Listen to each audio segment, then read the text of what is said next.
معاملہ آصف کے خیال کے برعکس نکلا۔ آصف نے جب عامل بابا کو عائشہ کے متعلق بتایا تو اس نے لاپرواہی سے ہاتھ ہلا کر کہا، اس سے کچھ نہیں ہوتا۔ رہی یہ بات کہ میں تمہارے گھر چلوں تو یہ خواہش بھی میں جلد ہی پوری کر دوں گا، بے فکر رہو۔ دفعتاً آصف کو ایک خیال آیا، بابا جی ایک بات تو بتائیں، کیا واقعی شاہد نے آپ سے ہی علاج کرایا تھا؟ شاہد؟ کون شاہد؟ عامل بابا نے الجھے ہوئے لہجے میں پوچھا۔ آصف چونک سا کیا، وہی شاہد جو فیکٹری میں کام کرتا ہے، وہ بھی بے اولاد تھا اور… اچھا، عامل بابا نے اس کی بات کاٹی۔ یوں کہو نا، اب تم نے حوالہ دیا تو مجھے یاد آیا۔ ہاں، وہ میرے ہی زیر علاج تھا۔ کیوں، کیا ہوا؟ جی کچھ نہیں، یوں ہی معلوم کر رہا تھا، آصف نے جواب دیا۔ پھر عامل بابا نے کوئی سوال نہیں کیا۔ آخر کار 40 دن کا عرصہ پورا ہو گیا، علاج ختم ہو چکا تھا۔ اب اسے ہدایت ملی تھی کہ نتیجے کا انتظار کرے۔ اتنے دنوں بعد کئی بار آصف نے سوچا کہ شاہد سے ایک ملاقات ضرور کرے اور ذرا عامل بابا کے بابت معلوم کرے۔ اس دن اسے نہ جانے کیوں کھٹکا سا ہوا تھا جب اس نے شاہد کے متعلق عامل بابا سے پوچھا تھا۔ بہرحال اب علاج ختم ہو چکا تھا اور وہ اطمینان سے کہیں بھی جا سکتا تھا۔ اتفاق سے 2 دن کے بعد اتوار کی چھٹی آ گئی۔ آصف تھوڑی دیر کے لیے سویا، پھر نہا دھو کر لباس تبدیل کر کے اس نے سوچا کہ آج ہی شاہد سے مل لے۔ اس کا ایڈریس وہ فیکٹری سے معلوم کر چکا تھا۔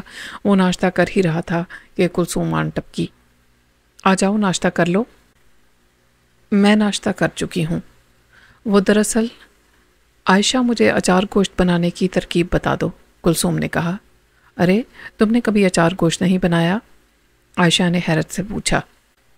ارے بہن، بنایا تو بہت بار ہے، لیکن کبھی کسی طریقے سے اور کبھی کسی کے، اس لیے اکثر وہ چوں چوں کا مربع ہی بنا، اچار گوشت نہیں بنا، اس نے منہ بنا کر کہا۔ دونوں مسکرانے لگیں۔ اور اب پھر تم مجھ سے پوچھ رہی ہو؟ عائشہ نے ہنستے ہوئے کہا۔ پھر وہ دونوں باورچی خانے کی طرف چلی گئیں اور عائشہ اسے اچار گوشت بنانے کی ترکیب بتانے لگی۔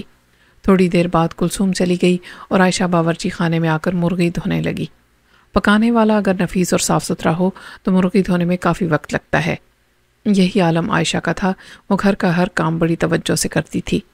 اس وقت بھی وہ مرغی صاف کر رہی تھی کہ یکایک اسے ایک زوردار چکر آیا۔ باورچی خانہ اسے گھومتا ہوا محسوس ہوا۔ وہ وہیں فرش پر اکڑوں بیٹھ گئی۔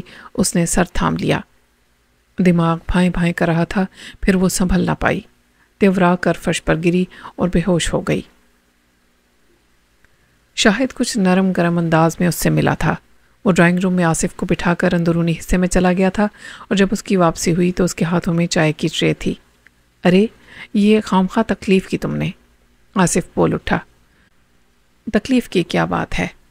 گھر والوں کو ہل بیل تھوڑی جوتنے پڑے تھے، شاہد نے مسکرا کر کہا اور اس کے سامنے والے صوفے پر بیٹھ گیا۔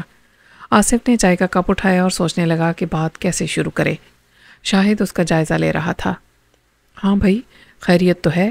آخر شاہد نے پوچھ ہی لیا۔ ہاں خیریت ہے، وہ دراصل میں تمہارے بچے کے سلسلے میں آیا تھا، آصف نے کہنا شروع کیا۔ کیا مطلب؟ میں سمجھا نہیں۔ دراصل جس طرح پہلے تم بے اولاد تھے اسی طرح ابھی تک میں بھی بے اولاد ہوں۔ تم بھی پہلے بچوں کے لیے تڑپتے رہے ہوگے، کیوں؟ ہاں یہ تو ہے، اس نے سر ہلایا۔ میں یہ پوچھنا چاہتا ہوں کہ تمہارے یہاں بچہ کیسے ہوا؟ آصف نے جلدی سے پوچھا۔ وہ الفاظ کا صحیح چناؤ نہیں کر پا رہا تھا۔ بچہ کیسے ہوا؟ شاہد حیران تھا۔ ارے بھائی، یہ تو اللہ کی دین ہے، وہ جسے چاہے دے، جب چاہے دے۔ ہاں یہ تو ہے، آصف جھیم کیا۔ اصل میں مجھے ایک بات معلوم ہوئی تھی۔ کیا؟ شاہد چونکا۔ تم عامل بابا کو جانتے ہو؟ آصف نے سوال کیا۔ عامل بابا؟ کون عامل بابا؟ تم پہیلیاں کیوں بجھوا رہے ہو؟ سیدھی طرح بتاؤ۔ میں کسی عامل بابا کو نہیں جانتا ہوں، شاہد نے فوراً کہا۔ اب حیران ہونے کی باری آصف کی تھی۔ شاہد کا چہرہ بتا رہا تھا کہ وہ سچ بول رہا ہے۔ تم واقعی نہیں جانتے؟ آصف نے پھر پوچھا۔ قطعی نہیں، تم بتاؤ آخر بات کیا ہے؟ شاہد نے بے چینی سے پوچھا۔ میں نے سنا تھا کہ تم نے اولاد کے لیے کسی عامل بابا سے علاج کرایا تھا۔ نہیں تو، ایسی تو کوئی بات نہیں، اور نہ ہی میں کسی بابا کو جانتا ہوں۔ میں ایسی باتوں میں یقین نہیں رکھتا۔ تمہیں یہ سب کس نے بتایا؟ بس ایسے ہی سنی سنائی خبر تھی، آصف نے مجید کا ذکر گول کر دیا۔ میں نے سوچا شاہد سے معلوم کروں گا، اسی لیے تمہارے پاس آیا تھا تاکہ تم سے اس عامل بابا کا پتہ معلوم کر سکوں۔ یہ کسی نے شوشہ چھوڑا ہے، حقیقت سے اس کا کوئی تعلق نہیں۔ بہت سے لوگوں کو رائی کا پہاڑ بنانے کی عادت ہوتی ہے، شاہد نے مسکراتے ہوئے کہا۔ پھر وہ تھوڑی دیر تک ادھر ادھر کی باتیں کرتے رہے۔ بالآخر آصف اٹھ کھڑا ہوا۔ جب وہ شاہد کے گھر سے نکلا تو اس کا ذہن الجھا ہوا تھا۔ یہ ایک نئی بات سامنے آئی تھی، آخر مجید کو جھوٹ بولنے کی کیا ضرورت تھی؟ آصف جب گھر پہنچا تو اسے عائشہ کے متعلق معلوم ہوا۔ اس کے جانے کے بعد عائشہ کی طبیعت اچانک ہی بگڑ گئی تھی۔ اتفاق سے کلثوم کسی کام سے دوبارہ ان کے گھر آئی تو اس نے عائشہ کو بے ہوش پایا۔ اس نے بھاگم بھاگ محلے کی چند عورتوں کو جمع کیا اور یوں عائشہ ہوش میں آ سکی۔ اسے فوراً ہی پلنگ پر لٹا دیا گیا تھا۔ اب اس کی حالت قدرے بہتر تھی۔ آصف کو دیکھ کر وہ مسکرانے لگی۔ کلثوم کے علاوہ 2 عورتیں اور بھی کمرے میں موجود تھیں۔ یہ ساری تفصیل کلثوم نے ہی بتائی تھی۔ ابھی تم آرام کرنا عائشہ، اور کوئی کام ہو تو مجھے بلوا لینا۔ آصف بھائی، گھبرانے کی کوئی بات نہیں ہے، یہ اب بالکل ٹھیک ہے۔ کلثوم یہ کہہ کر چلی گئی۔ دونوں عورتیں بھی اس کے پیچھے باہر نکل گئیں۔ آپ کھانا کھا لیں، عائشہ نے کہا۔ یہ بتاؤ تمہاری طبیعت اب کیسی ہے؟ میں ٹھیک ہوں۔ بیچاری کلثوم نے کام کیا ہے، روٹی بنائی ہے اور سالن بھی بنایا ہے۔ میں تو بس بستر پر ہوں۔ ذرا دیر میں اس نے مجھے گلوکوز پلایا ہے، عائشہ نے بتایا۔ کلثوم کی عادت بھی اچھی ہے، آصف نے تسلیم کیا۔ واقعی اگر وہ نہ ہوتی تو… اب تم آرام کرو، شام تک اللہ نے چاہا تو بالکل ٹھیک ہو جاؤ گی، آصف نے اسے تسلی دی۔ عائشہ نے گردن کی اور جنبش دی۔ دوسرے دن فیکٹری میں آصف نے مجید کو گھیر لیا۔ وہ اسے کینٹین میں لے آیا تھا تاکہ آرام سے بیٹھ کر بات ہو سکے۔ کیا کوئی خاص بات ہے؟ مجید نے پوچھا۔ ہاں، خاص ہی سمجھو، میں کل شاہد کے گھر گیا تھا۔ آصف نے غور سے اس کی طرف دیکھ کر کہا۔ ایک ہلکا سا رنگ مجید کے چہرے پر آ کر گزر گیا۔ آصف نے صاف محسوس کیا۔ اچھا، پھر؟ مجید نے فوراً ہی سنبھل کر پوچھا۔ اتنی دیر میں چائے آ گئی۔ پھر یہ کہ تم نے مجھ سے جھوٹ کیوں بولا تھا؟ تم نے مجھ سے کیوں کہا تھا کہ شاہد نے عامل بابا سے علاج کروایا تھا؟ آصف کا لہجہ تیز تھا۔ تم نے اس سے پوچھا تھا؟ ہاں، وہ کسی عامل بابا کو نہیں جانتا۔ تمہیں ایک اور بات بھی یاد ہے؟ مجید آگے جھکایا۔ کیا؟ میں نے تم سے کہا تھا کہ شاہد سے کچھ پوچھنا فضول ہے، وہ ہرگز نہیں بتائے گا، حالانکہ علاج والی بات بالکل صحیح ہے۔ تم پھر وہی بات کر رہے ہو۔ جو بات ہوگی وہی تو کروں گا۔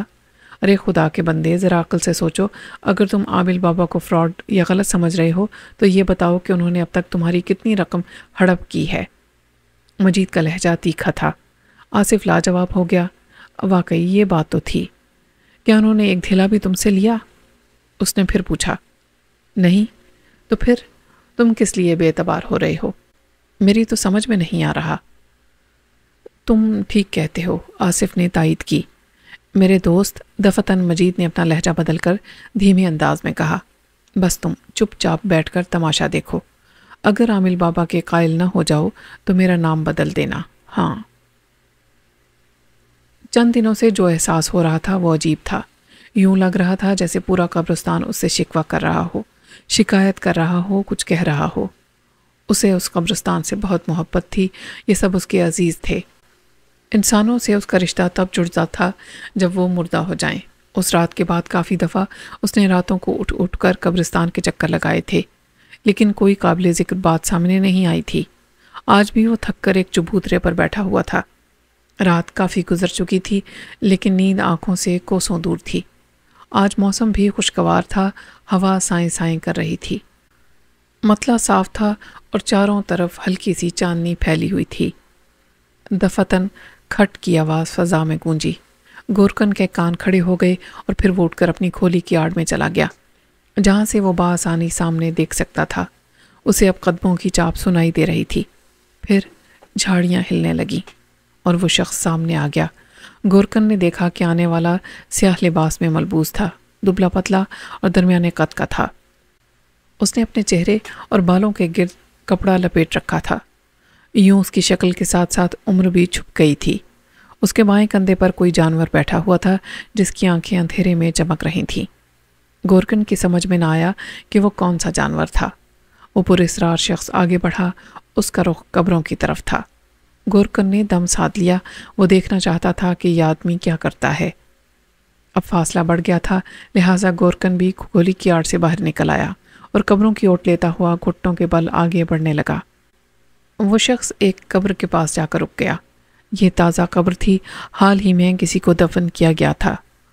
اس شخص کے کاندھے پر بیٹھا ہوا جانور مچلنے لگا. گورکن آگے بڑھتا رہا. یہ شخص کیا کرنا چاہتا ہے، یہاں کیوں آیا ہے؟ گورکن نے سوچا. عین اسی وقت وہ شخص گھوما اور ظاہر ہے کہ اب گورکن اسے کہاں چھپا رہ سکتا تھا. حالانکہ گورکن نے آڑ لینے کی کوشش کی تھی، لیکن جس تیزی سے وہ پر اسرار شخص گھوما تھا، گورکن چھپنے میں ناکام رہا. گورکن کے جسم میں ایک سرد سی لہر دوڑ گئی.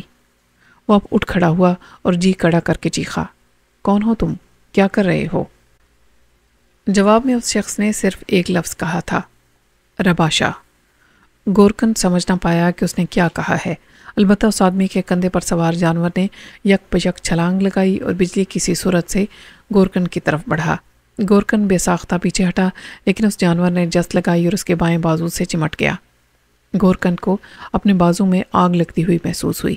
جانور نے اپنے دانت اس کے بازو میں گاڑ دیے تھے اور پھر یہ آگ اسے پورے جسم میں پھیلتی ہوئی محسوس ہوئی. تکلیف کی شدت سے اس کے گلے سے ایک تیز چیخ برآمد ہوئی اور وہ زمین پر گر پڑا. بے ہوش ہونے سے پہلے اس کے کانوں سے ایک زہریلا قہقہا ٹکرایا. اس پر اسرار آدمی کا قہقہا، اور پھر اس کا ذہن تاریکیوں میں ڈوب گیا. دکھ، درد، خوشیاں اور مسرتیں، یہ سب زندگی کا حصہ ہیں. ان کے بغیر زندگی بے معنی ہے. بسا اوقات انسان دکھ اور صدمے سہ نہیں پاتا، اور کبھی ایسا ہوتا ہے کہ اسے خوشیاں برداشت نہیں ہوتی. آصف اور عائشہ کے ساتھ بھی کچھ ایسا ہی ماجرا ہوا تھا. اس دن آصف حسب معمول فیکٹری میں تھا. عائشہ کی طبیعت پھر بگڑنے لگی، لیکن آج صورتحال کچھ مختلف تھی. اسے متلی ہو رہی تھی اور ابکائیاں آ رہی تھیں. کلثوم نے اس کی حالت دیکھی تو فوراً ہی ایک خیال اس کے ذہن میں کوندا، اور اپنے اس خیال کی تصدیق کے لیے وہ چند سیانی عورتوں کو بلا کر لے آئی. ان سیانی عورتوں نے معنی خیز نظروں سے عائشہ کی طرف دیکھا اور پھر کلثوم کو مسکرا کر ایک مخصوص اشارہ دیا. کلثوم کی حیرت اور خوشی کا کیا پوچھنا. وہ جھٹ سے آنکھیں پھاڑ کر بولی، کیا واقعی عائشہ ماں بننے والی ہے؟ اے لو، ہمارے بال کیا یوں ہی سفید ہو گئے ہیں؟ ارے بھائی، عائشہ امید سے ہے، ایک بوڑھی عورت نے کہا. بوا، تمہارے منہ میں گھی شکر. کلثوم نے بوڑھی عورت کو گلے لگا لیا. ادھر عائشہ کے دل کی حالت عجیب تھی. یہ خبر اس کے لیے زندگی کی سب سے بڑی خوشخبری تھی. ایک عرصے سے ترسی ہوئی بنجر زمین سیراب ہونے والی تھی. عائشہ اٹھی اور کلثوم سے لپٹ گئی. وہ ہچکیاں لے کر رو رہی تھی. ارے ارے، کیا پاگل ہو گئی ہو؟ ایسے موقعوں پر کون روتا ہے؟ کلثوم نے کہا. یہ خوشی کے آنسو ہیں پگلی، کیا اتنا بھی نہیں سمجھتی؟ ایک بوڑھی عورت نے کہا. کلثوم کے ہونٹوں پر مسکراہٹ آ گئی. شام کو آصف گھر پہنچا تو عائشہ کی بدلی ہوئی رنگت اور چمکتی ہوئی آنکھوں نے اس کا استقبال کیا، اور جب آصف کو صورتحال کا علم ہوا تو اس نے وارفتگی کے عالم میں عائشہ کو گود میں اٹھا لیا. ارے یہ کیا کر رہے ہیں؟ وہ کہتی رہ گئی. آصف خوشی کے مارے دیوانہ ہوا جا رہا تھا. ہوش میں آنے کے بعد اس نے خود کو اسپتال کے بیڈ پر پایا تھا. یہ گورنمنٹ ہسپتال تھا. اس نے ادھر ادھر دیکھا اور قریب سے گزرتی ہوئی نرس کو آواز دی. وہ پلٹ آئی. آپ کو ہوش آ گیا بڑے صاحب؟ وہ بولی. ٹھہریے ذرا، میں بیڈ نمبر 19 کو دوا کھلا دوں، پھر آتی ہوں آپ کے پاس. یہ کہہ کر وہ آگے بڑھ گئی. گورکن نے اپنے جسم کو ڈھیلا چھوڑ دیا. وہ اپنے پورے جسم میں شدید درد محسوس کر رہا تھا اور خاص طور پر بایاں بازو پھوڑے کی طرح دکھ رہا تھا. صبح نمودار ہو چکی تھی. دھوپ کی تمازت اور رنگت بتا رہی تھی کہ 8 اور 9 بجے کے درمیان کا وقت ہوگا. رات کا منظر اس کی آنکھوں کے سامنے گھومنے لگا. وہ کون تھا؟ اس کے کندھے پر سوار جانور کون سا تھا؟ اور پھر اس کا حملہ؟ میں ہسپتال کیسے پہنچا؟ اسی ادھیڑ بن میں نرس آ گئی. ایک ڈاکٹر بھی اس کے ہمراہ تھا. شکر ہے کہ آپ کو ہوش آ گیا گورکن بابا. ڈاکٹر مسکرایا. وہ گورکن کو پہچانتا تھا. آپ مسلسل 7 گھنٹے بے ہوش رہے ہیں. 7 گھنٹے؟ ہاں. آپ کے بازو پر کس نے کاٹا تھا؟ وہ تو اللہ کا کرنا ہوا کہ آپ کا خون بہنا بند ہو گیا، ورنہ حالت کافی تشویشناک ہو جاتی، ڈاکٹر نے بتایا. میں یہاں کیسے پہنچا؟ یہ بھی اتفاقی کہہ لیں کہ صبح 4 بجے کے قریب ایک میت آئی تھی. اس کے لواحقین نے آپ کو زمین پر زخمی حالت میں پڑا ہوا دیکھا اور فوراً پولیس کو مطلع کیا. تھوڑی دیر میں پولیس والے بھی پہنچنے والے ہیں، وہ آپ کا بیان لیں گے. آخر ہوا کیا تھا؟ اس نے آخر میں سوال کیا۔ کسی جانور نے کاٹ لیا تھا، میں اندھیرے میں دیکھ نہیں سکا، گورکن نے بتایا۔ او اچھا، پولیس والے کب آئیں گے؟ بس آتے ہی ہوں گے۔ ڈاکٹر نے سر ہلایا اور اس کا معائنہ کرنے لگا۔ گورکن کو اب پولیس والوں کا انتظار تھا تاکہ رات کا واقعہ انہیں بتا سکے۔ اس شخص کا پکڑے جانا بہت ضروری تھا۔ گورکن کا دل کہہ رہا تھا کہ وہ پراسرار شخص کسی نیک ارادے سے قبرستان میں داخل نہیں ہوا تھا۔ تھوڑی دیر گزری تھی کہ 2 پولیس والے وارڈ میں داخل ہوئے، ان کا رخ اسی طرف تھا۔ گورکن اٹھ کر بیٹھنے لگا۔ لیٹے رہو بابا، لیٹے رہو، ایک پولیس والے نے کہا۔ اس کے ہاتھ میں پین اور رجسٹر موجود تھا۔ اس نے بیڈ پر اپنا جسم ڈھیلا چھوڑ دیا۔ دونوں پولیس والے بیڈ کے سامنے موجود بینچ پر بیٹھ گئے۔ کیا ہوا تھا بابا جی تمہارے ساتھ؟ ایک پولیس والے نے پوچھا۔ گورکن نے ابتدا سے اپنی کہانی سنائی، جب پہلی مرتبہ اسے قبرستان میں کسی کی موجودگی کا احساس ہوا تھا۔ پھر اس نے رات کا ماجرا بیان کیا۔ بیان لکھنے والا خاموشی اور سنجیدگی سے لکھتا رہا، جبکہ دوسرا پولیس والا اس دوران میں بار بار مسکرا اٹھتا۔ اسے گورکن کے بیان پر یقین نہیں تھا۔ اس نے دوسرے پولیس والے کو کوہنی ماری۔ کیوں بھائی اعظم اتنی سنجیدگی سے سن رہے ہو؟ کیا کسی مردے کو پکڑ کر تھانے میں بند کرنے کا ارادہ ہے؟ خاموش رہو، پولیس والے نے اسے جھڑکا۔ دوسرا پولیس والا مسکرا کر رہ گیا۔ گورکن نے ان کی بات سن لی تھی۔ وہ جلدی سے بولا، تم لوگوں کو شاید یقین نہیں آ رہا، مگر اللہ کے واسطے اس معاملے کو دیکھو، میں سچ کہہ رہا ہوں، میرا قبرستان خطرے میں ہے۔ دوسرا پولیس والا ضبط کرنے کے باوجود ایک بار پھر زور سے ہنس دیا۔ اعظم نے اسے گھور کر دیکھا اور بولا، انسان بنو یار، مجھے گورکن بابا سے بات کرنے دو، اگر تم سے برداشت نہیں ہو رہا تو باہر چلے جاؤ۔ میرا کیا قصور ہے؟ بابا بات ہی ایسی کر رہے ہیں، لو بھلا اب قبرستانوں کو بھی خطرے لاحق ہونے لگے، ہے کوئی تک؟ میرا خیال ہے تم یہاں سے چلے ہی جاؤ تو بہتر ہے، اعظم نے خشک لہجے میں کہا۔ اس دوران گورکن ان دونوں کی شکلیں دیکھ رہا تھا، اور میرا خیال ہے رات میں بڑے میاں کچھ زیادہ ہی چڑھا گئے تھے، انور نے سنجیدگی سے کہا۔ پھر اس سے پہلے کہ اعظم اسے کچھ کہتا، وہ اٹھ کھڑا ہوا تھا۔ تم ہی اس طلسم میں ہوش ربا کی 3 جلد کا قصہ سنو، میں باہر جا رہا ہوں۔ یہ کہہ کر اس نے ایک مسکراہٹ گورکن کی طرف اچھالی اور باہر چلا گیا۔ اعظم اسے جاتے ہوئے دیکھتا رہا، پھر وہ گورکن کی طرف متوجہ ہوا۔ بابا برا مت مانیے گا، دراصل یہ واقعہ ہی ایسا ہے کہ کوئی اس پر مشکل ہی سے یقین کرے گا، لیکن میں آپ سے متفق ہوں کیونکہ میں آپ کو ایک عرصے سے جانتا ہوں۔ اسی قبرستان میں میرے والد بھی دفن ہیں، 10 سال قبل ان کا انتقال ہو گیا تھا۔ میں اکثر وہاں آتا رہتا ہوں اور کافی دیر وہاں گزارتا ہوں۔ میں نے آپ کی محنت اور لگن دیکھی ہے، آپ بہت محنت سے قبرستان کی دیکھ بھال کرتے ہیں، اس نے بتایا۔ گورکن نے کوئی جواب نہیں دیا۔ تھوڑی دیر بعد وہ پرتشویش لہجے میں بولا، وہ جو کوئی بھی ہے اس کے ارادے نیک نہیں ہیں، مجھے محسوس ہو رہا ہے کہ وہ شیطان خبیث ہے، اسے پکڑ لو، گرفتار کر لو۔ ایسا ہی ہوگا بابا، ایسا ہی ہوگا، اعظم نے کہا، لیکن اس کام کے لیے آپ کو تھوڑی سی تگ و دو کرنی پڑے گی۔ مجھے بتاؤ، میں سب کر لوں گا۔ دراصل بات یہ ہے کہ آپ کا یہ معاملہ اگر ہم جیسے پولیس والوں کے درمیان رہا تو کچھ بھی نہ ہو سکے گا۔ یہ رپورٹ جو میں بنا رہا ہوں صرف کاغذی کارروائی ہے، یہ رپورٹ فائلوں میں دب جائے گی۔ آپ ایسا کریں کہ کسی طرح ہمارے محکمے کے 2 بندوں سے مل لیں، دونوں ہمارے آفیسر ہیں اور بڑے اچھے آدمی ہیں، وہ دونوں ہی آپ کے مسئلے پر توجہ دیں گے۔ ان دونوں میں سے ایک تو ابھی عمرہ کرنے گئے ہوئے ہیں، وہ ہمارے ایس پی صاحب ہیں، البتہ فی الحال آپ دوسرے صاحب سے ملاقات کر سکتے ہیں، وہ ہمارے انچارج صاحب ہیں، ان کا نام کرشن ہے، اس نے تفصیل بتائی۔ او میرے بچے، ایس پی صاحب کا کیا نام ہے؟ گورکن نے کسی خیال کے تحت پوچھا۔ ان کا نام درانی ہے، ایس پی درانی۔ یہ ایسی خوشخبری نہیں تھی کہ آصف نچلا بیٹھا رہتا، اس نے پورے محلے میں مٹھائی بانٹی، ابھی صرف خبر ہی تھی لیکن ایسا لگ رہا تھا کہ جیسے بچہ پیدا ہو گیا ہے۔ یہی بات عائشہ نے آصف سے کی تو وہ کہنے لگا، ارے جب بچہ پیدا ہوگا تو اس وقت بھی مٹھائی بانٹوں گا، تم کیوں فکر کرتی ہو؟ ذرا سوچو تو۔ اس ایک جملے کو سننے کے لیے کان کب سے ترسے ہوئے تھے، اور یہ حقیقت تھی۔ عائشہ خاموش ہو گئی، پھر وہ خاص طور پر مٹھائی پیک کرا کے عامل بابا کے پاس پہنچا۔ عامل بابا نے خبر سنی اور مسکرا کر آصف کو مبارکباد دی۔ وہ بہت کم مسکراتا تھا۔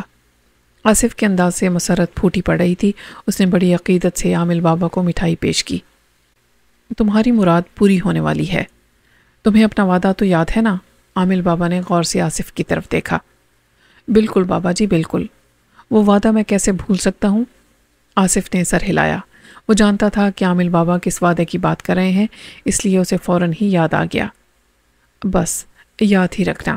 عامل بابا پھر دھیرے سے مسکرایا۔ عین اسی وقت کسی نے دروازہ دھڑ دھڑ بجایا۔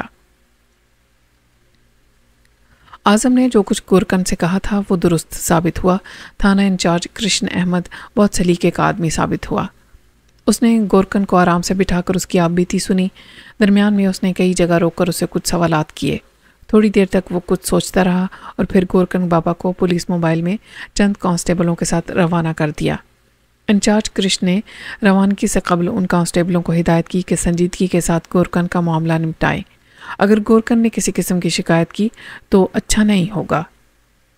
گورکن پولیس کی موبائل میں اپنے قبرستان پہنچا۔ کانسٹیبل بھی ساتھ ہی اندر داخل ہوئے تھے۔ گورکن سے راستے میں انہوں نے تفصیل معلوم کر لی تھی۔ قبرستان میں داخل ہو کر گورکن انہیں اسی قبر کے قریب لے آیا جہاں وہ پراسرار آدمی کھڑا تھا۔ تمہیں یقین ہے بابا وہ یہیں کھڑا تھا؟ ایک کانسٹیبل نے پوچھا۔ 100%، میں آنکھیں بند کر کے بھی دوبارہ یہاں آ سکتا ہوں۔ کوئی کچھ نہ بولا۔ اب کانسٹیبل آگے بڑھے تھے۔ اب کیا کرنا ہے یار؟ ایک کانسٹیبل کان کھجاتے ہوئے بولا۔ فاتحہ پڑھ دیں؟ دوسرا بولا۔ یہ تعداد میں 5 تھے۔ باقی تینوں قبر کے قریب پہنچ کر اس کے ارد گرد دیکھنے لگے۔ ارے یہ کیا؟ تھوڑی دیر بعد ان تینوں کی آواز سنائی دی۔ گورکن اور باقی دونوں چونک کر آگے بڑھے۔ پھر ایک حیرت انگیز منظر ان کی نگاہوں کے سامنے تھا جسے دیکھ کر گورکن تو اچھل ہی پڑا۔ دروازہ آصف نے کھولا تھا۔ سامنے پھولدار چادر میں ملبوس ایک عورت کھڑی تھی۔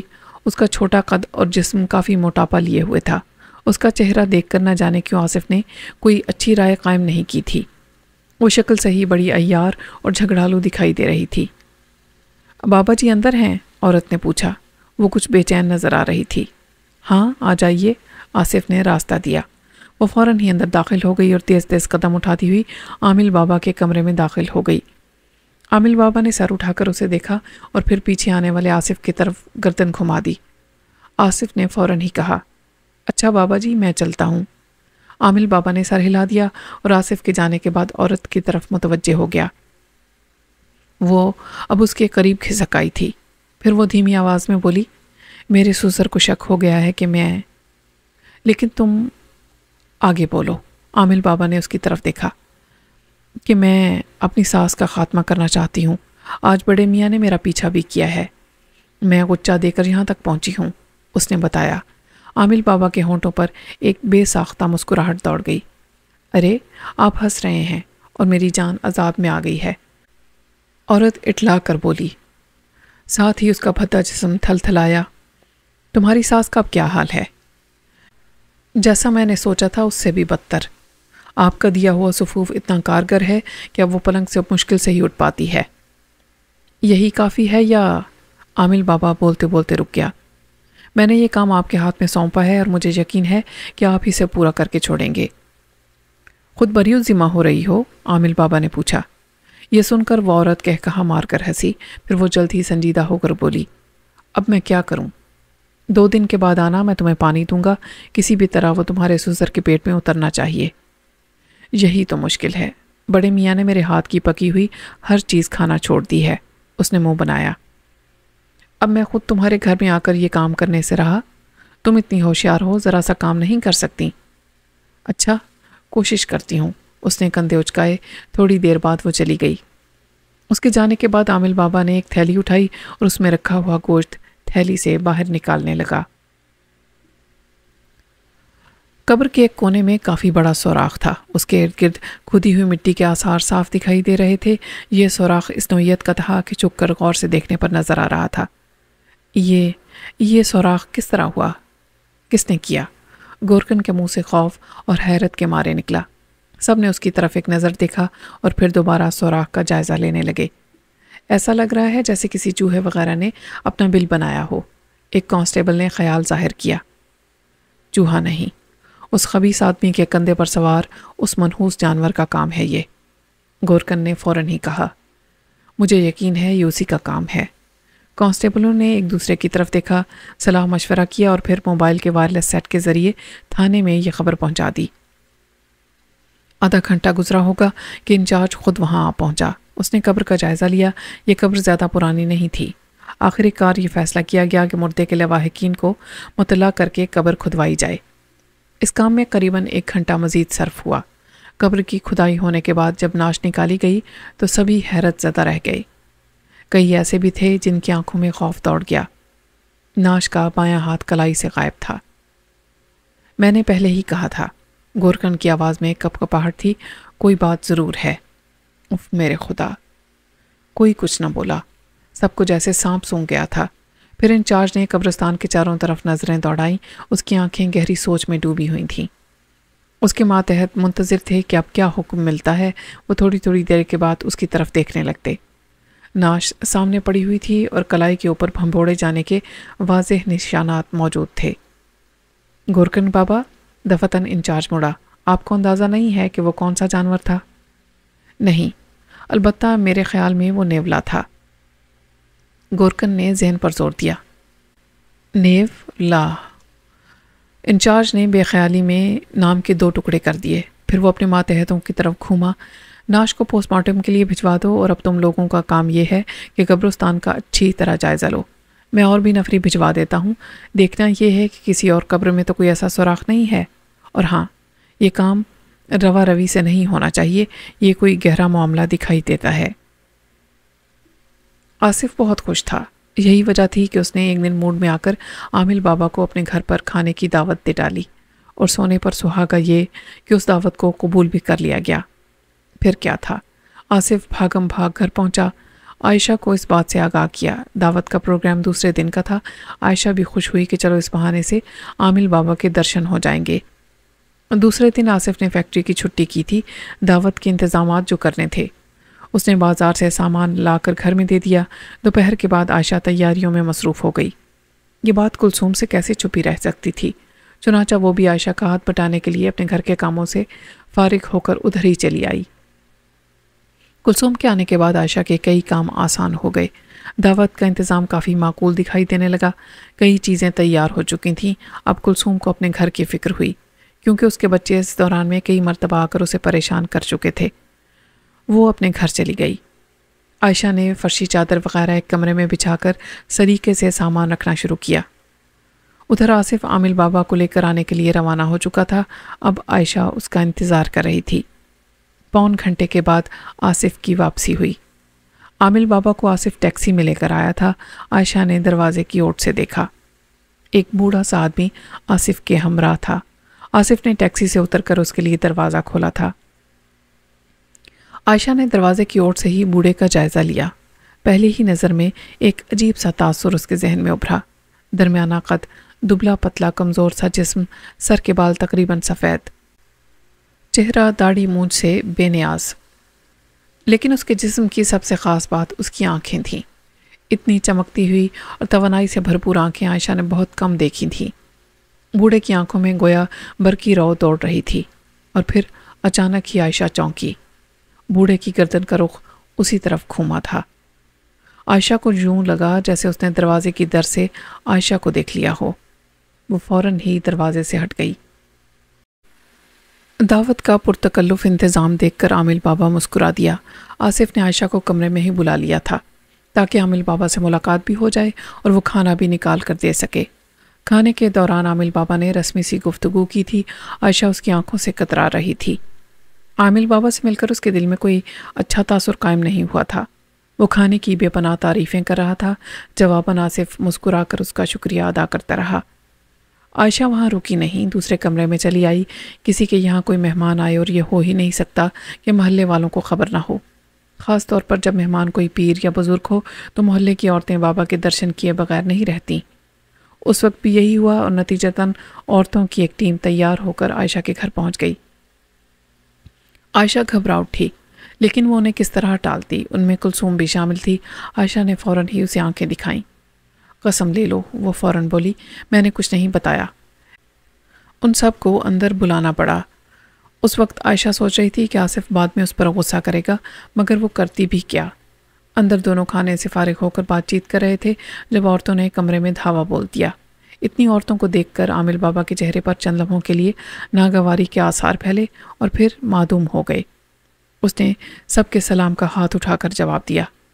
آصف، ٹیکسی لے آؤ، میں اب چلوں گا، عامل بابا نے کہا۔ جی اچھا۔ آصف اٹھا اور عورتوں کی طرف دیکھتا ہوا کمرے سے نکلا اور صدر دروازے کی طرف بڑھ گیا۔ عائشہ اس وقت ایک عورت کی اوٹ میں کھڑی ہو گئی تھی، اس لیے آصف اسے دیکھ نہیں پایا تھا۔ جیسے ہی آصف گیا، فوراً کسی نے اس کا ہاتھ پکڑا اور ایک جانب گھسیٹ لیا۔ اس نے چونک کر چہرہ گھمایا۔ یہ فردوس خالہ تھیں جو قریب ہی رہتی تھیں۔ ان کا چہرہ کافی پریشان لگ رہا تھا۔ ارے عائشہ، فردوس خالہ نے ادھر ادھر دیکھتے ہوئے سرگوشی کی، یہ تم لوگ کس کے چکر میں پڑ گئے ہو؟ یہ بڈھا تو کالا جادو اور گندے علم کرتا ہے، راگی نام ہے اس کا، شیطان ہے شیطان۔ کانسٹیبلوں کی تگدو کے بعد جو انکشاف ہوا وہ بے حد لرزہ خیز تھا۔ قبرستان میں مزید 5 قبروں میں سوراخ پائے گئے تھے اور وہ سوراخ بھی اسی نوعیت کے تھے جیسا کہ پہلے قبر میں سوراخ پایا گیا تھا۔ یہ 5 قبریں زیادہ عرصہ پرانی نہیں تھیں۔ انچارج کے حکم پر ان قبروں کی بھی کھدائی کی گئی تھی۔ یہاں بھی نعشوں کے ساتھ وہی سلوک کیا گیا تھا۔ کافی گھمبیر اور تھرا دینے والی صورتحال تھی۔ انچارج کرشن اس وقت خود یہاں موجود تھا۔ پہلی نعش کو پوسٹ مارٹم کے لیے بھجوا دیا گیا تھا۔ ان 5 نعشوں کو دوبارہ دفنا دیا گیا تھا۔ انچارج نے یہ کام کافی عجلت میں کروایا تھا۔ اسے خدشہ تھا کہ پریس والوں کو اس بات کی ہوا نہ لگ جائے۔ ظاہر ہے اخبار والے تو نمک مرچ لگا کر خبریں شائع کرتے ہیں۔ پبلک میں خوف و ہراس پھیلنے کا خدشہ تھا۔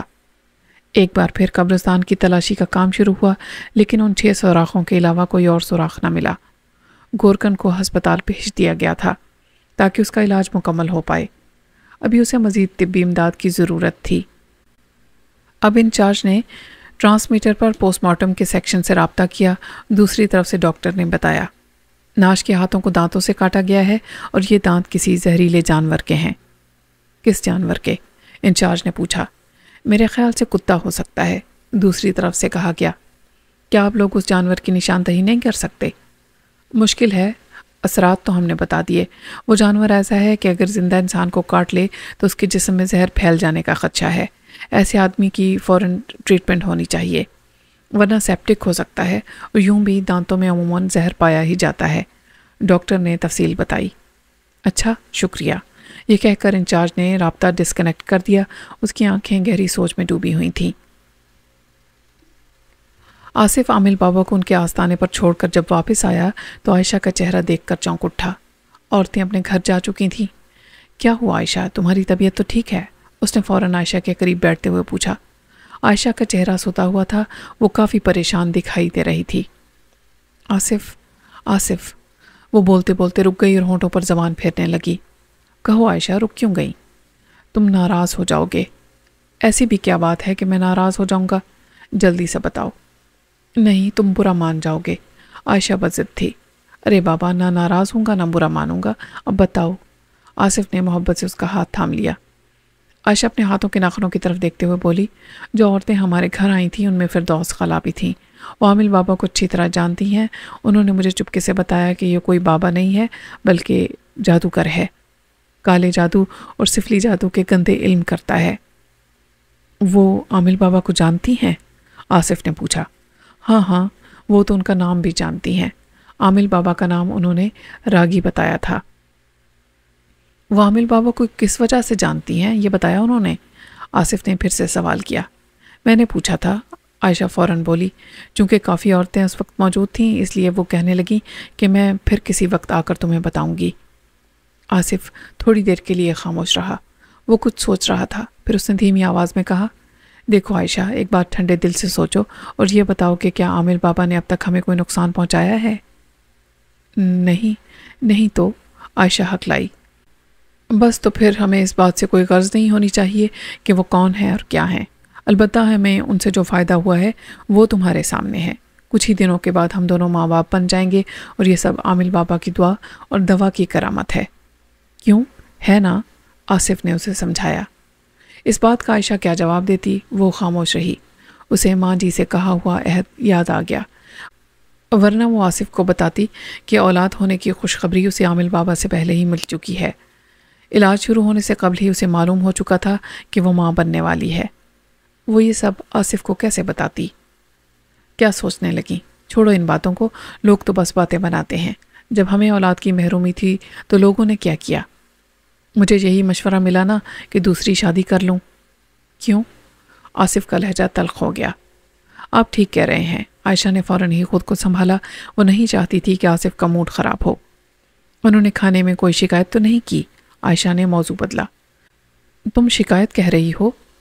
ارے پورے راستے وہ کھانے کی تعریفیں کرتے ہوئے گئے ہیں۔ البتہ کیا؟ ان عورتوں نے آ کر کام خراب کر دیا۔ قسم لے لیں میں نے کسی کو نہیں بلایا تھا، یہ کلثوم کا کام ہوگا۔ خیر، یہ کہہ کر وہ مسکرانے لگا، جواباً عائشہ بھی مسکرا دی۔ رات انتہائی تاریک تھی، آسمان پر بادل کسی دھند کی طرح چھائے ہوئے تھے۔ قبرستان کا پچھلا حصہ بھی اندھیرے میں ڈوبا ہوا تھا۔ دفتن قبرستان سے ملحقہ ٹوٹی پھوٹی سڑک تیز روشنیوں سے جگمگا اٹھی۔ انجن کا شور دور دور تک گونجنے لگا اور پھر یہ روشنیاں قریب آ کر بجھ گئیں۔ یہ پولیس کی موبائل تھی۔ پھر موبائل سے مخصوص انداز میں ہارن بجایا گیا۔ فوراً ہی تاریکی سے دو سائے نکل کر آگے بڑھے۔ یہ دونوں پولیس والے تھے۔ وہ موبائل کے قریب آ کر کھڑے ہوئے۔ سلام سر، دونوں کے منہ سے نکلا۔ وعلیکم السلام۔ ڈرائیور کے بائیں جانے والی سیٹ سے آواز آئی۔ کوئی خاص بات؟ نہیں سر، ابھی تک کسی نے قبرستان میں قدم بھی نہیں رکھا۔ ہم لوگ پوری طرح ہوشیار ہیں۔ ویری گڈ، پوری طرح ہوشیار ہی رہنے کی ضرورت ہے۔ شاباش۔ سر وہ پچھلی جانب ذاکر موجود ہے، اس کی جگہ کسی اور کی ڈیوٹی لگا دیں۔ کیوں؟ سر اس کی طبیعت خراب ہے۔ اوہ اچھا، میں کچھ کرتا ہوں۔ ادھر کا اتنا مسئلہ نہیں ہے، اس کے داخل ہونے کا راستہ ادھر ہی سے ہے۔ گورکن بابا نے بھی اسی جگہ کی نشاندہی کی ہے۔ یس سر۔ اور ہاں، خیال رہے اس کا صرف تعقب کرنا ہے، گرفتار نہیں کرنا، اور تعقب بے احتیاط سے کرنا ہے۔ سمجھ گئے نا؟ صرف یہ معلوم کرنا ہے کہ وہ واپس کہاں جاتا ہے۔ دونوں کانسٹیبلوں نے سر ہلا دیے۔ پھر موبائل آگے بڑھ گئی اور دونوں پھر سے تاریکی میں مدغم ہو گئے۔ فردوس خالہ دوسرے دن بھی آدم کی، دوپہر کا وقت ہو چلا تھا۔ آصف فیکٹری گیا ہوا تھا۔ پھر بھی فردوس خالہ نے احتیاطاً عائشہ سے دھیمی آواز میں پوچھا، آصف میاں گھر تو نہیں ہے نا؟ جی نہیں، وہ کام پر گئے ہوئے ہیں۔ اچھا۔ فردوس خالہ نے اطمینان کی سانس لی۔ چائے بناؤں خالہ؟ عائشہ نے پوچھا۔ ارے رہنے دو بیٹا، تمہیں تکلیف ہوگی، وہ ہونٹوں پر زبان پھیر کر بولی۔ ویسے تم چائے بہت اچھی بناتی ہو۔ عائشہ مسکرا اٹھی۔ آپ بیٹھے، میں ابھی آئی۔ یہ کہہ کر عائشہ باورچی خانے میں چلی گئی۔ تھوڑی دیر کے بعد واپسی ہوئی تو ہاتھ میں چائے کے 2 کپ تھے۔ خواہ مخواہ انہوں نے بات ادھوری چھوڑ دی۔ پھر گرما گرم چائے کی چسکی لے کر بولی، تم نے میری بات پر غور کیا یا یوں ہی ایک کان سے سن کر دوسرے سے اڑا دی؟ جی خالہ۔ عائشہ نے نظریں جھکا لی۔ جی خالہ کیا؟ اری نیک بخت، اپنے میاں کو سمجھاؤ وہ اس خبیث کے چنگل سے نکلیں۔ میں تو کل اس کی شکل دیکھ کر ہی چونک اٹھی تھی۔ بھلا رحمان کے گھر میں شیطان کا کیا کام؟ ہاں میں ٹھیک کہہ رہی ہوں۔ 3 سال پہلے اس نے میری چھوٹی نند جہاں رہتی ہے وہاں اپنا اڈا کھولا ہوا تھا۔ اڈا؟ عائشہ نے حیرت سے دہرایا۔ ہاں، میں تو اسے اڈا ہی کہوں گی، بڑا منحوس آدمی ہے وہ، بہت سے گھر اجاڑے ہیں اس نے۔ اس کو میں آستانہ تھوڑی ہی بولوں گی، توبہ توبہ۔ یہ کہہ کر انہوں نے کانوں کو ہاتھ لگایا اور عائشہ کے قریب کھسک کر بولی، میری چھوٹی نند خود بھی کوئی اچھی عورت نہیں تھی، راگی کے ذریعے اپنے شوہر کو مروانے چلی تھی۔ اس نے اپنے شوہر پر سفلی عمل کروایا تھا۔ عائشہ ان کی شکل دیکھتی رہ گئی۔ آپ نے خود دیکھا تھا؟ اس نے پوچھا۔ بیٹی، میں خود بھی اپنی نند کے ساتھ 2 دفعہ اس خبیث کے پاس جا چکی ہوں۔ بعد میں اس کے کرتوت معلوم ہوئے۔ نہ جانے کون سا عمل کرتا تھا کہ جو بھی اس کے پاس جاتا تھا اپنے شکنجے میں جکڑ لیتا تھا۔ کوئی بھی اس کی برائی نہیں کرتا تھا۔ مجھے تو اس کے پاس جا کر گھبراہٹ ہونے لگتی تھی۔ ہاں تو میں کہہ رہی تھی کہ میری چھوٹی نند کا شوہر سفلی کے اثر سے مر تو گیا، لیکن اب میری نند خود نہ زندہ ہے نہ مردہ۔ تھوڑے عرصے بعد اس کی اپنی حالت بگڑنے لگی، اس پر پاگل پن کے دورے پڑنے لگے اور پھر وہ مکمل طور پر اپنے حواس کھو بیٹھی۔ انہوں نے کہا۔ عائشہ کے جسم میں سنسنی پھیل گئی۔ اس کمبخت نے تھوڑے عرصے کے بعد وہ علاقہ چھوڑ دیا تھا، ایک دم ہی غائب ہوا تھا، اور اب اتنے سالوں کے بعد میں نے اسے تمہارے گھر میں دیکھا ہے۔ اپنے میاں کو سمجھاؤ بی بی، ورنہ تمہارا گھر بھی تباہ کر دے گا۔ اس مردود کا کام ہی یہی ہے۔ رات کی تاریکی میں وہ پرسکون انداز میں آگے بڑھ رہا تھا. اس کے کندھے پر آج بھی نیولا سوار تھا. قبرستان کی پچھلی سڑک کی جانب دور تک سناٹے کا راج تھا. یہی وجہ تھی کہ اس کی قدموں کی دھیمی سی چاپ بھی گونج رہی تھی. وہ قبرستان کی دیوار کے پاس آ کر رک گیا. اس نے ادھر ادھر دیکھا اور دونوں ہاتھوں کو بلند کر کے دیوار کی سطح کو تھام لیا. وہ اچکنے ہی والا تھا کہ دفعتاً تیز روشنی کا ہارا سا اس کے ارد گرد پھیل گیا. وہ چونک کر پلٹ پڑا. اسی وقت ایک فائر ہوا. گولی اس کے بازو کو چھوتی ہوئی گزر گئی. وہ اپنی جگہ سے سرک گیا. نیولے نے اس کے کندھے سے جس لگائی اور اندھیرے میں غائب ہو گیا. اسی وقت دوسرا فائر ہوا. نشانہ اب بھی چوک گیا تھا. پھر تیسرا فائر ہوا ہی تھا کہ روشنی کا ہالہ بجھ گیا. ساتھ ہی 2 کربناک چیخیں فضا میں گونجیں. وہ تیسری گولی سے بھی محفوظ رہا تھا اور اب دیوار کے قریب اکڑوں بیٹھ گیا تھا. اسی وقت نہ جانے کہاں سے وہ نیولا نکلا اور دوبارہ اس کے کندھے پر سوار ہو گیا. وہ چونک کر اٹھ کھڑا ہوا. عین اسی وقت دور سے دوڑتے ہوئے قدموں کی آوازیں آئیں. نیولے کے منہ سے قراہٹ کی آوازیں نکلیں. چلیں را بادشاہ، پھر کسی دن آئیں گے. اس نے نیولے سے سرگوشی کی. نیولا ٹرچ ٹرچ کر کے رہ گیا. قدموں کی آوازیں قریب آ رہی تھیں. وہ اب واپسی کے لیے گھوم گیا اور دیوار کے ساتھ ساتھ چلنے لگا. اس کی چال سے کسی قسم کی بھی بدحواسی مترشح نہیں تھی. آج آصف عامل بابا کے یہاں پہنچا تو اس نے اس کے بازو پر پٹی بندھی ہوئی دیکھی. اس کے ہاتھ میں وہی پراسرار گڑیا تھی جسے آصف پہلے بھی ایک بار دیکھ چکا تھا. عامل بابا اس گڑیا پر قلم سے کچھ لکھ رہا تھا. پہلے تو آصف نے ہاتھ پر بندھی ہوئی پٹی کے متعلق معلوم کیا. کوئی خاص بات نہیں ہے، عامل بابا نے لاپرواہی سے کہا. کل چوٹ لگ گئی تھی، بس ذرا سی غلطی ہو گئی. خیر، سنبھالنے والے نے وقت پر معاملہ سنبھال لیا، ورنہ... بے شک، آصف جلدی سے بولا. وہ قادر مطلق ہے. اس بات پر نہ جانے کیوں عامل بابا نے اسے گھور کر دیکھا. پھر دوبارہ گڑیا کی طرف متوجہ ہو گیا. عامل بابا، آپ اس گڑیا کا کیا کریں گے؟ آصف سے رہا نہ گیا. تو آج تم نے پوچھ ہی لیا. عامل بابا کی مسکراہٹ عجیب سی تھی. جی ہاں، وہ ہکلایا. حالانکہ تمہیں نہیں پوچھنا چاہیے تھا. خیر، اب تم نے پوچھ ہی لیا ہے تو میں تمہیں ضرور بتاؤں گا. دراصل جو بچے کسی بھی کھلونے سے نہیں بہلتے وہ اس گڑیا سے بہل جاتے ہیں. کتنا ہی ضدی بچہ ہو، یہ گڑیا منٹوں میں اسے چپ کرا دے گی. سمجھے؟ میں کچھ نہیں سمجھا، آصف نے کہا. یہ تو اور بھی اچھی بات ہے.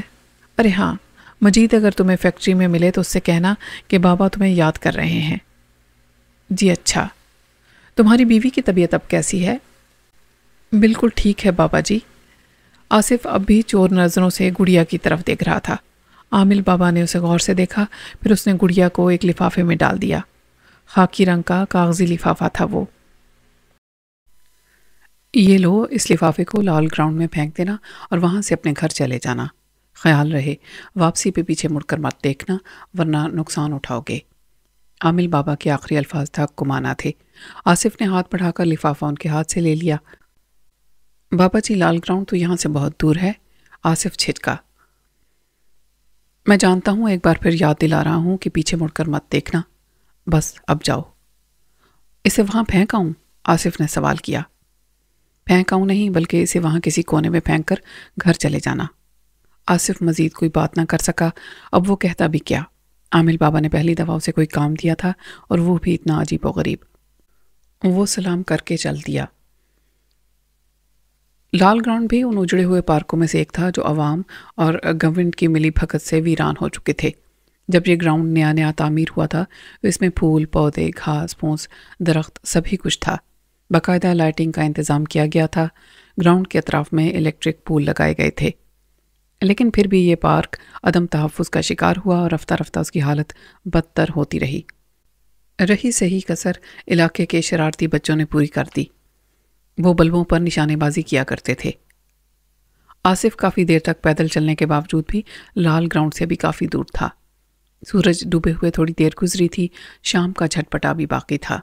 اندھیرا پھیلنے سے قبل وہ بآسانی وہاں پہنچ سکتا تھا. یہ عجیب و غریب حکم اس کی سمجھ سے بالا تر تھا.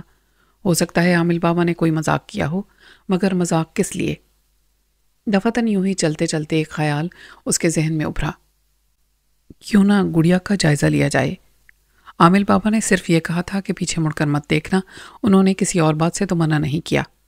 یہ خیال آتے ہی اس نے ادھر ادھر دیکھا۔ راہ چلتے ہوئے کوئی بھی اس کی طرف متوجہ نہیں تھا، اور اگر متوجہ ہوتا تو بھی کیا ہوتا؟ وہ کون سا چوری کر رہا تھا؟ یہ خیال آتے ہی وہ خود بہت ہنس پڑا اور لفافے میں سے گڑیا نکال لی۔ یہ بھی کالے رنگ کی تھی۔ آصف نے غور کیا تو اسے محسوس ہوا کہ وہ گڑیا نہیں بلکہ گڈا ہے۔ اس کی شکل بھی آصف کو جانی پہچانی سی لگی۔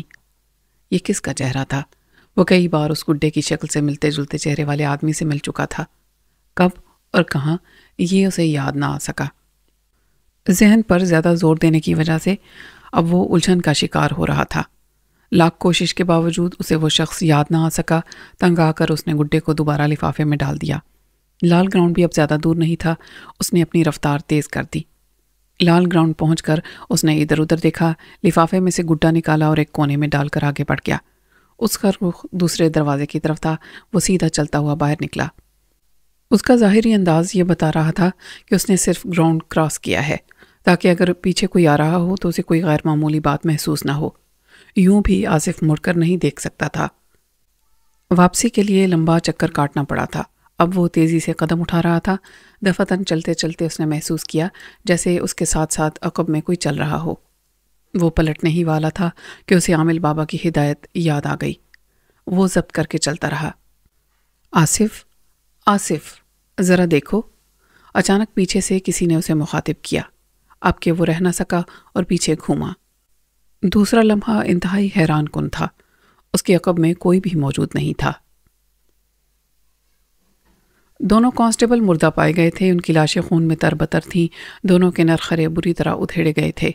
صورتحال سنگین ہو گئی تھی۔ حکام بالا کو صورتحال سے آگاہ کیا گیا۔ ظاہر ہے کہ 2 کانسٹیبلوں کی موت کوئی معمولی بات نہیں تھی، اس لیے ضروری تھا کہ اعلیٰ افسران کے علم میں بات لائی جائے۔ اوپر سے سختی سے آرڈر آیا کہ ان دونوں کی وجہ موت دریافت کی جائے، اور اگر اسی شخص سے ان اموات کا تعلق ہے تو اسے گرفتار کیا جائے۔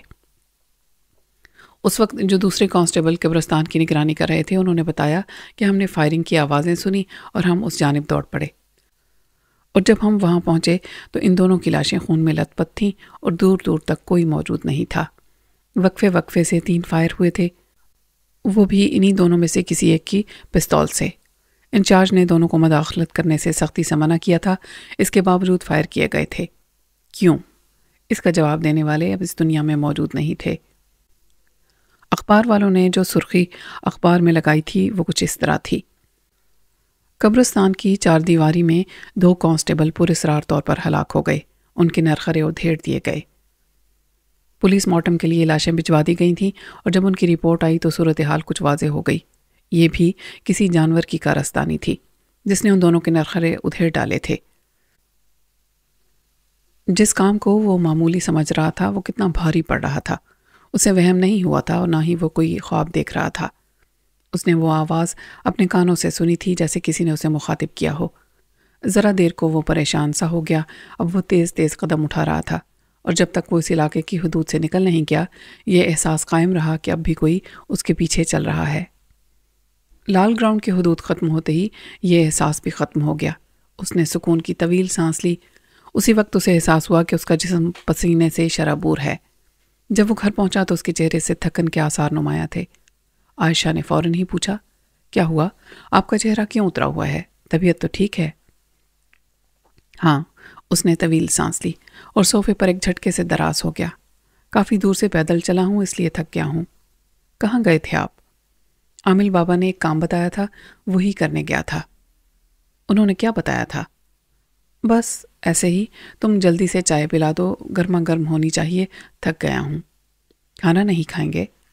ابھی نہیں، پہلے چائے۔ عائشہ باورچی خانے میں چلی گئی۔ دوسرے دن آصف سو کر اٹھا تو اس کی طبیعت کسل مند سی تھی۔ وہ اٹھا اور جلدی سے باتھ روم میں گھس گیا۔ عائشہ ناشتہ بنا رہی تھی۔ نہاتے وقت آصف کا ذہن گزشتہ دن کے واقعے کے بارے میں سوچتا رہا۔ کپڑے سے بنا ہوا وہ پراسرار گڈا جانا پہچانا کیوں لگا تھا، اور پھر اسے گراؤنڈ میں پھینک دینے کے بعد عقب سے آنے والی آواز کس کی تھی؟ تو کیا اسے عامل بابا سے پوچھنا چاہیے؟ کیونکہ یہ عقدہ خود اس کے لیے تو لا ینحل تھا۔ اس واقعے کے بعد خود اس کے ذہن میں عامل بابا کی شخصیت پراسرار ہو گئی تھی۔ پھر اسے فردوس خالہ کی باتیں یاد آئیں جو عائشہ کی زبانی معلوم ہوئی تھیں۔ ناشتے کے دوران اس نے عائشہ سے پوچھا، فردوس خالہ سے دوبارہ ملاقات ہوئی؟ جی، وہ کل آئی تھیں۔ تم نے مجھے بتایا نہیں؟ آپ ناراض ہوتے، کل وہ کافی دیر بیٹھ کر گئی تھیں۔ تو پھر کیا بتایا انہوں نے؟ جواباً عائشہ نے فردوس خالہ کی بتائی ہوئی پوری تفصیل سے آصف کو آگاہ کر دیا۔ وہ خاموشی سے سنتا رہا۔ عائشہ کو حیرت ہو رہی تھی کہ آج اسے غصہ نہیں آیا۔ اس نے پوری بات سنی اور پھر کوئی تبصرہ کیے بغیر اٹھ کھڑا ہوا۔ وہ فیکٹری تھوڑی دیر سے پہنچا۔ یہاں ایک خبر اس کی منتظر تھی۔ ڈپارٹمنٹ میں صرف علی حسن سے ملاقات ہو سکی۔ یہ مشین آپریٹر تھا، باقی کوئی بھی ورکر وہاں موجود نہیں تھا۔ کیا ہوا علی؟ باقی لوگ کہاں ہیں؟ مجھے تو خود دیر ہو گئی، مگر یہاں تو کوئی بھی دکھائی نہیں دے رہا۔ صبح 4 بجے اچانک ہی سپروائزر کا انتقال ہو گیا، سب لوگ وہاں گئے ہوئے ہیں۔ کیا؟ آصف کے منہ سے نکلا۔ پھر یکا یک اس کے ذہن میں ایک چھناکا سا ہوا۔ کل جس گڈے کو وہ لال گراؤنڈ میں پھینک کر آیا تھا، اس کی شکل اسے بار بار جانی پہچانی سی لگ رہی تھی۔ اب اسے یاد آیا کہ گڈے کا چہرہ اس کے سپروائزر سے ملتا جلتا تھا۔ آصف نے اپنے آپ کو قابو کیا اور علی حسن سے پوچھا، کیسے؟ کس طرح؟ کل تک تو بالکل ٹھیک تھا۔ یہ تو مجھے معلوم نہیں، علی حسن نے بتایا۔ البتہ سنا ہے کہ کئی دنوں سے اس کی طبیعت معمولی سی خراب تھی اور پھر کل اچانک ہی رات کے وقت اس کی طبیعت بگڑ گئی۔ خون کی کئی الٹیاں ہوئیں اور 4 بجے اس نے دم توڑ دیا۔ اس کے گھر کا ایڈریس دو، میں بھی جاؤں گا، آصف نے کہا۔ میں بھی اب وہیں جا رہا ہوں۔ دراصل مشین کا میٹر خراب ہو گیا تھا، اس کے متعلق مینیجر صاحب کو بتانا ضروری تھا، میں اسی لیے رکا ہوا تھا۔ میرے ساتھ ہی چلو۔ پھر بھی اس کی رہائش کہاں ہے؟ لال گراؤنڈ ہے نا، اس کے پیچھے، علی حسن نے بتایا۔ آصف کو حیرت کا ایک اور جھٹکا لگا۔ اس کی آنکھیں خوف سے پھیل گئیں۔ اب کی بار اس کی کیفیت علی حسن سے چھپ نہ سکی۔ کیا ہوا؟ خیریت تو ہے؟ کچھ نہیں، دراصل میری بھی آج ذرا طبیعت ٹھیک نہیں ہے، آصف نے جواب دیا۔ کہیں ایسا تو نہیں کہ سپروائزر نے تم سے ادھار رقم لے رکھی ہو؟ علی حسن نے اسے ٹٹولنے والی نظروں سے دیکھا۔ ارے نہیں، آصف کھوکھلے سے انداز میں ہنس دیا۔ کیا خیال ہے چلیں؟ دونوں تعزیت کے لیے سپروائزر کے گھر کی طرف روانہ ہو گئے۔ آصف پوری کوشش کر رہا تھا کہ علی حسن کی موجودگی میں خود کو سنبھالے رکھے۔ یہی وجہ تھی کہ راستے بھر وہ سپروائزر کے ساتھ گزارے ہوئے لمحات اور ان کی اچھی عادات کے متعلق اس سے بات چیت کرتا رہا۔ یہ اور بات تھی کہ اس کے ذہن میں آندھیاں سی چل رہی تھیں۔ دونوں سپروائزر کے گھر پہنچے۔ میت ابھی گھر میں ہی موجود تھی۔ گھر کے باہر کنات لگی ہوئی تھی۔ اسی کنات کے نیچے سفید چادر پر بہت سے افراد بیٹھے تھے۔ یہ یقیناً رشتہ دار، محلے والے اور اعزا وغیرہ ہوں گے۔ دونوں اسی چادر پر ایک طرف بیٹھ گئے اور دوسرے لوگوں کی باتیں سننے لگے۔ گھر کے اندر سے رونے دھونے کی آوازیں آ رہی تھیں۔ اچھا بھلا تھا یار، بالکل، ایک آدمی دوسرے بیٹھے ہوئے نوجوان لڑکے سے کہہ رہا تھا۔ کل شام ہی مجھ سے ملا تھا، بالکل ٹھیک ٹھاک تھا۔ بس جی، دوسرا طویل سانس لے کر بولا، اوپر والے کی مرضی، جس کی جب بھی باری آ جائے۔ یہ تو ہے، لیکن وہ آدمی بولتے بولتے رک گیا۔ شاید اسے احساس ہو گیا تھا کہ دوسرے لوگ بھی موجود ہیں۔ آصف کی تقریباً پوری کمر اس کی کمر سے ملی ہوئی تھی، اس لیے وہ بآسانی ان دونوں کی باتیں سن سکتا تھا۔ اندر چلیں آصف، اسی وقت علی حسن نے اسے ٹوکا۔ رکو تھوڑی دیر، ابھی چلتے ہیں، آصف نے جواب دیا۔ علی حسن پہلو بدل کر رہ گیا۔ بات کچھ اور بھی ہے شکیل، وہ آدمی پھر نوجوان سے مخاطب ہوا۔ کیا عامر بھائی؟ یار اب کیا بتاؤں، محلے داری والی بات ہے، لیکن اس آدمی کی سرگوشی پھر سنائی دی۔ قادر کی بیوی صحیح عورت نہیں ہے۔ آصف کے کان کھڑے ہو گئے۔ مرحوم سپروائزر کا نام قادر ہی تھا۔ یہ بات تو مجھے بھی معلوم ہے عامر بھائی، نوجوان لڑکے نے گردن ہلائی۔ مجھے رقیہ بھابی نے کافی عرصے پہلے بتایا تھا قادر کی بیوی کے متعلق، بلکہ مجھے کیا بتایا تھا، گھر میں تذکرہ ہو رہا تھا کہ قادر کی بیوی تعویذ گنڈوں کے چکر میں پڑی رہتی ہے۔ قادر سے اس کی بنتی نہیں تھی؟ اچھا، نوجوان کی آواز میں حیرت تھی۔ اسی وقت علی حسن نے آصف کا بازو تھاما۔ چلو آصف، اور پھر دونوں لوگوں کے درمیان سے ہوتے ہوئے گھر میں داخل ہو گئے۔ گھر کے اندر بھی کافی مرد اور عورتیں موجود تھیں۔ وہ میت کے کمرے میں پہنچے۔ یوں تو سبھی سوگوار اور غم زدہ تھے، لیکن ایک عورت دھاڑے مار مار کر میت کے سرہانے پچھاڑے کھا رہی تھی۔ آصف نے اس عورت کی طرف دیکھا۔ یہ یقیناً قادر کی بیوی تھی۔ آصف کو اس کا رونا دھونا نہ جانے کیوں محض دکھاوا محسوس ہوا۔ یوں لگا جیسے یہ کسی ڈرامے کا سین ہو اور وہ عورت خواہ آنسو بہا رہی ہو۔ دونوں میت کے سرہانے پہنچ چکے تھے۔ دونوں نے مرحوم کا آخری دیدار کیا اور باہر نکل آئے۔ آصف کے ذہن میں بہت سے دریچے کھل گئے تھے۔ آصف تدفین کے بعد قبرستان سے نکلا اور اکیلا ہی وہاں سے ایک جانب چل پڑا۔ علی حسن وغیرہ وہیں قبرستان میں موجود تھے۔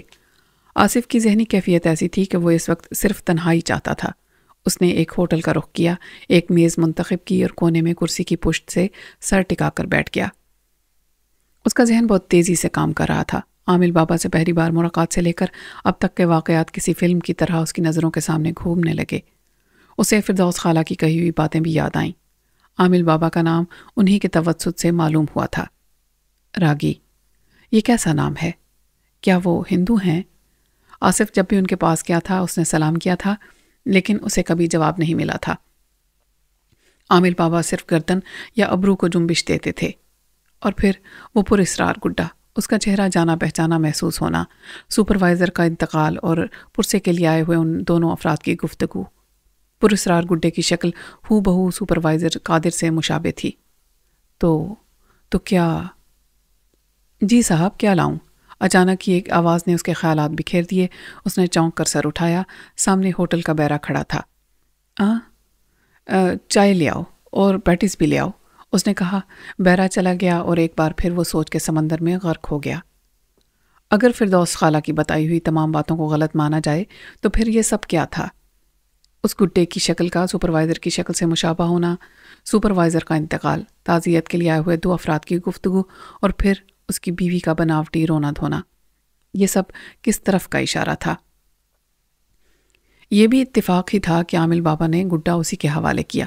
لال گراؤنڈ میں گڈے کو ڈلوانے کا مقصد کیا؟ اس میں کوئی اہم مقصد تھا؟ جوں وہ سوچ رہا تھا، ذہن الجھتا جا رہا تھا۔ یہ تمام کڑیاں جہاں جا کر مل رہی تھیں اس کے بارے میں آصف سوچنا بھی نہیں چاہتا تھا، کیونکہ ہر سمت سے عامل بابا کی شخصیت مشکوک ہو رہی تھی۔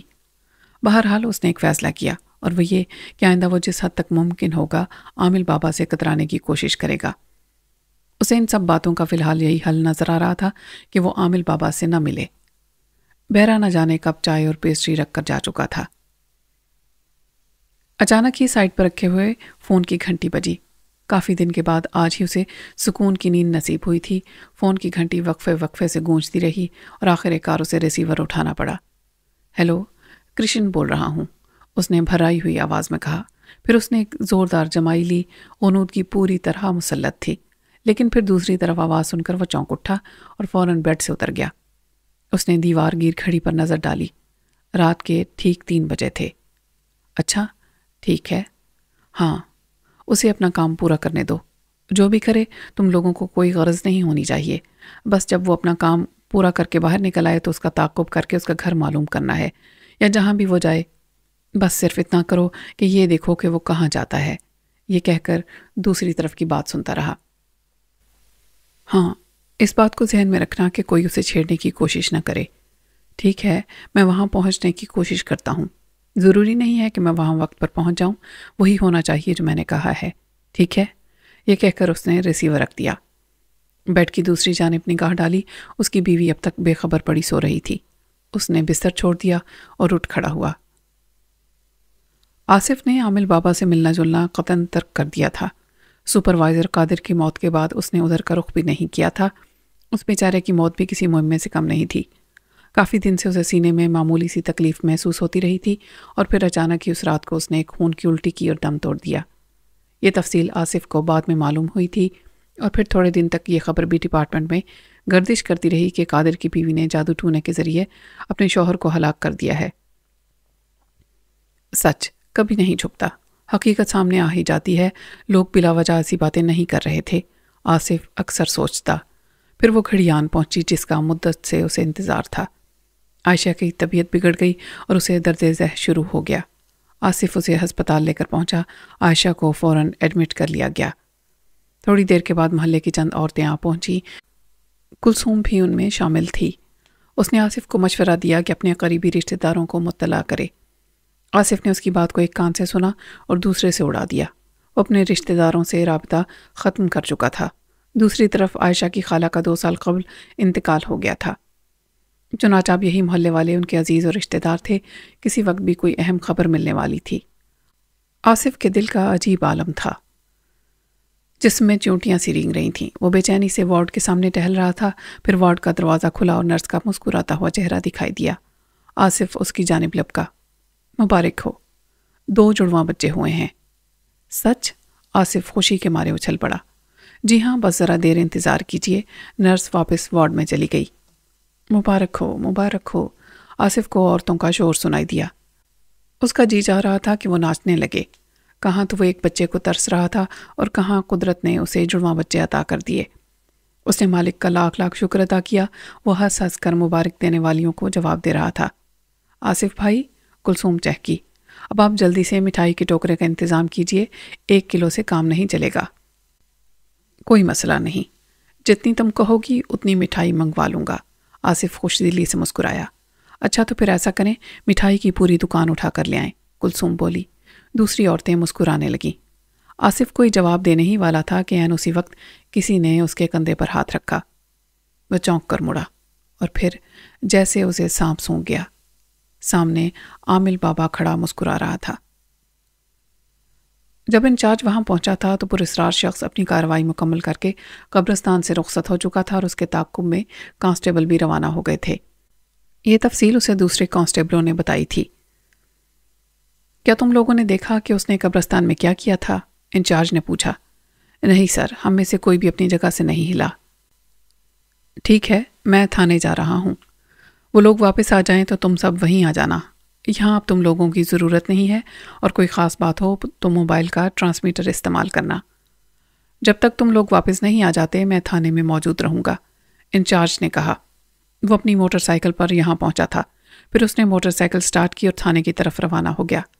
تھانے پہنچ کر اسے اطلاع ملی کہ ایس پی صاحب عمرہ کر کے واپس آ چکے ہیں اور فی الحال گھر پر آرام کر رہے ہیں۔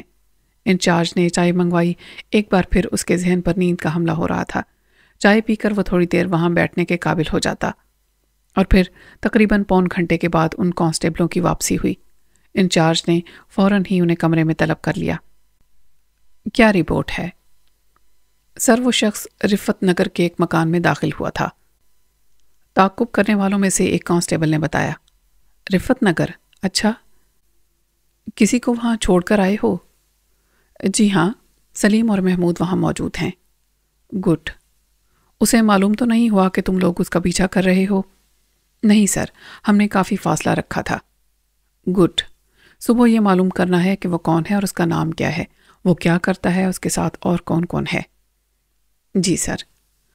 حالانکہ مجھے امید نہیں تھی کہ وہ 2 کانسٹیبلوں کی موت کے بعد ادھر کا رخ کرے گا، اور میری امید کے برخلاف وہ دوبارہ قبرستان میں گھس پڑا۔ اور اتنا نڈر، اتنا لاپرواہ وہی ہوتا ہے جو زیادہ خطرناک ہو۔ اس کمبخت کو رتی بھر بھی ہم پولیس والوں کا خوف نہیں ہے۔ آخر کیوں؟ اس کی بھی کوئی نہ کوئی وجہ رہی ہوگی، ہمیں وہ وجہ معلوم کرنی ہے۔ انچارج بولتا چلا گیا۔ آخری جملہ کہہ کر اس نے باری باری سب کی طرف دیکھا۔ وہ پتھرائی ہوئی آنکھوں سے عامل بابا کی طرف دیکھ رہا تھا۔ اپنا وعدہ بھولے تو نہیں ہو؟ عامل بابا نے کہا۔ اس کے چہرے پر اب بھی مسکراہٹ تھی۔ جی عامل بابا۔ کہاں ہو اس وقت؟ میں پوچھ رہا ہوں کہ تمہیں اپنا وعدہ یاد ہے نا؟ وعدہ؟ کون سا وعدہ؟ اوہو، اپنی خوشی میں اتنے غافل ہو گئے کہ مجھ سے کیا ہوا وعدہ بھول گئے۔ یکلختی عامل بابا کی مسکراہٹ غائب ہو گئی۔ میں نے تم سے کہا تھا کہ کام ہونے کے بعد میں تم سے معاوضہ مانگوں گا، تم انکار مت کرنا ورنہ نقصان اٹھاؤ گے۔ بھول گئے؟ آصف اپنے ہونٹ کاٹنے لگا۔ محلے کی عورتیں دم بخود ہو کر ان دونوں کی باتیں سن رہی تھیں۔ ان کی سمجھ میں نہیں آ رہا تھا کہ یہ کیا ماجرا ہے۔ بولو، کیا بھول گئے؟ نہیں عامل بابا، مجھے یاد ہے۔ بتائیے، آپ کا معاوضہ کیا ہے؟ آپ پیسے لیں گے یا؟ پیسوں اور روپوں کی مجھے کمی نہیں ہے، اور نہ ہی مجھے اس بات سے کوئی غرض ہے کہ تمہیں میرا یہاں آنا اچھا نہیں لگا۔ وہ خشک لہجے میں بولا۔ مجھے اس بات سے غرض ہے کہ جس کے لیے میں یہاں آیا ہوں۔ کس بات سے؟ آصف نے سرسراتی آواز میں پوچھا۔ دفعتاً عامل بابا کہا مار کر ہنس پڑا۔ ارے میاں آصف، میں تو مذاق کر رہا تھا۔ یہ خوشی کا موقع ہے، تم صاحب اولاد ہو چکے ہو، میرے لیے اس سے بڑھ کر معاوضہ اور کیا ہوگا؟ آؤ، گلے نہیں ملو گے؟ یہ کہہ کر اس نے ہاتھ پھیلا دیا۔ آصف مسکرا اٹھا اور عامل بابا سے لپٹ گیا۔ سب کے چہروں پر مسکراہٹ دوڑ گئی۔ عین اسی وقت وارڈ کا دروازہ کھلا اور نرس نے انہیں اندر آنے کا اشارہ کیا۔ وہ سب اندر داخل ہو گئے۔ بیڈ پر لیٹی ہوئی عائشہ نے مسکرا کر ان سب کا استقبال کیا۔ عامل بابا سب سے پیچھے تھا۔ جیسے ہی عائشہ کی نظر اس پر پڑی اس کی مسکراہٹ بجھ گئی۔ وہ حیرت اور خوف سے عامل بابا کی طرف دیکھ رہی تھی۔ ادھر عامل بابا کی نظر بھی اس پر پڑی۔ وہ عائشہ کو گھورتا رہا۔ دونوں کی آنکھوں کا گویا مقابلہ ہو رہا تھا۔ دوسری طرف آصف وغیرہ ان بچوں کی جانب لپکے جو عائشہ کے دائیں اور بائیں جانب لیٹے تھے۔ انہیں ہوش ہی نہ رہا کہ ان کے ارد گرد کیا ہو رہا ہے۔ سبحان اللہ، ماشاء اللہ، کتنے پیارے بچے ہیں۔ اس قسم کے جملوں سے وارڈ گونجنے لگا۔ ادھر آنکھوں کے مقابلے میں عامل بابا جیت گیا اور عائشہ نے ہار کر آنکھیں بند کر لیں۔ اب عامل بابا بچوں کی طرف بڑھا۔ اس کا رخ بائیں جانب لیٹے ہوئے بچے کی طرف تھا۔ آصف میاں، اس بچے کو میں گھٹی پلاؤں گا، عامل بابا نے گویا اعلان کیا۔ جی، گھٹی آپ دیں گے؟ آصف نے عائشہ کی طرف چور نظروں سے دیکھتے ہوئے کہا، لیکن عائشہ کی تو آنکھیں بند تھیں۔ وہ شاید سو گئی تھی۔ ہاں، بھائی، کیا میرا اتنا بھی حق نہیں ہے؟ عامل بابا نے مصنوعی خفگی سے کہا۔ پھر اس نے جیب میں ہاتھ ڈال کر ایک چھوٹی سی شیشی نکال لی۔ اس کا ڈھکنا کھول کر بائیں ہاتھ کی انگلی ڈبوئی اور پھر انگلی نکال لی۔ لجی سی کوئی چیز انگلی سے لپٹ چکی تھی۔ اس نے ہاتھ آگے بڑھایا اور اپنی انگلی بچے کے منہ میں داخل کر دی۔ سب لوگ خاموش کھڑے گویا تماشا دیکھ رہے تھے۔ عائشہ اب بھی سو رہی تھی۔ بچے نے عامل بابا کی انگلی بڑے مزے سے چوسنا شروع کر دی۔ عامل بابا کے چہرے پر آسودہ سی مسکراہٹ در آئی۔ دوسرے بچے کی طرف اس نے آنکھ اٹھا کر بھی نہیں دیکھا تھا۔ اس کام سے فارغ ہو کر وہ مڑا اور آصف کی جانب دیکھ کر بولا، اچھا آصف میاں، اب میں چلتا ہوں۔ یہ کہہ کر وہ دروازے کی طرف بڑھا اور پھر باہر نکل گیا۔ وہ جیسے ہی باہر نکلا، عائشہ نے کسمسا کر آنکھیں کھول دی۔